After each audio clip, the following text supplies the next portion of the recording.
Hello guys, അപ്പൊ ഇന്ന് എന്റെ വീട്ടിലത്തെ ഒരു തീറ്റ വ്ളോഗ്. രാവിലെ വീട്ടിലെത്തിയപ്പോ തന്നെ അമ്മ നല്ലൊരു ചൂട് കാപ്പി തന്നു. പിന്നെ കുറച്ചു നേരം കഴിഞ്ഞപ്പോ അമ്പലത്തിലൊക്കെ പോയി വന്നതിന് ശേഷം ഇതാ പുട്ടും കടലക്കറിയും ചിക്കൻ ഫ്രൈയും പപ്പടവും പാൽച്ചായ ഒക്കെ ആയിട്ട് നന്നായിട്ടൊന്ന് കുറച്ചു നേരം കഴിഞ്ഞപ്പോ അതാ അമ്മ നല്ല പഴുത്ത ചക്ക എടുത്തു തന്നു. അങ്ങനെ അതൊന്ന് 2 ചക്കയും കഴിച്ചു. പിന്നെ ഒരു 11 മണി ആയപ്പോ എനിക്ക് പിന്നെയും വിശന്നു കേട്ടോ.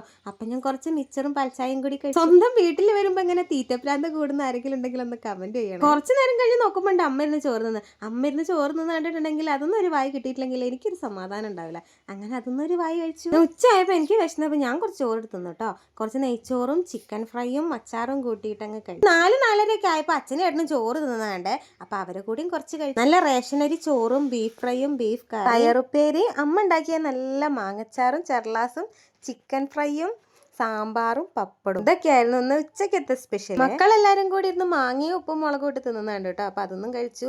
4 മണിയൊക്കെ ആയപ്പോ പിന്നെ ഇതാ മുറുക്കും അച്ചപ്പും കട്ടൻ ചായ ആയിരുന്നു കേട്ടോ ഒന്ന് വൈകുന്നേരം ചായക്ക്. അങ്ങനെ അതിന്ന് അച്ചപ്പും ചായ കേട്ടോ ഞാൻ കഴിച്ചു. വൈകുന്നേരം ആയപ്പോ അച്ഛതാ അമ്പലത്തിൽ നിന്ന് പ്രസാദം കൊണ്ടുവന്നിരുന്നു കേട്ടോ. മാരിയമ്മയിൽ ഞങ്ങളൊരു പൂജ കഴിപ്പിച്ചിരുന്നു അതിന്റെ പ്രസാദം. അങ്ങനെ അതിന്ന് ഒരു ഗ്ലാസ് പായസം എടുത്ത് കുടിച്ചു. എന്ത് ടേസ്റ്റാന്നറിയോ, അമ്പലത്തതിന് അല്ലെങ്കിൽ ഒരു ടേസ്റ്റ് കൂടുതലാണല്ലോ. പിന്നെ ജമീലമ്മേന്റെ വീട്ടിൽ പോയപ്പോ അവിടെ നിന്ന് ഇതാ മാങ്ങ ജ്യൂസ് കുടിച്ചു കേട്ടോ. എന്റേതും കുടിച്ചു, അപ്പൂസിന്റെ അതാ ബാക്കിയുള്ളത് അതും കുടിച്ചു. തറവാട്ട് ചെന്നപ്പോ അതാ കുറച്ച് മാത്രമേ കഴിച്ചുള്ളൂ. എന്തോ വയറ് ഫുള്ളായിരുന്നു, അതുകൊണ്ട് കൂടുതലൊന്നും കഴിക്കാൻ പറ്റിയില്ല. രാത്രി പിന്നെ വീട്ടിൽ വന്നിട്ട് അതാ നെയ്ച്ചോറിന്റെ ബാക്കി ഉണ്ടായിരുന്നു, അതും ഇതാ ബീഫിന്റെ കുറച്ച് കറിയും ചിക്കൻ ഫ്രൈയും ചെർലാസും പപ്പടും കൂടി കഴിച്ച്. അപ്പൊ ഇത്രയുള്ള ഇന്നത്തെ വീഡിയോ. ഇഷ്ടമായി ലൈക്ക് ഷെയർ സബ്സ്ക്രൈബ് ചെയ്ത് സപ്പോർട്ട് ചെയ്യണം. Okay, by.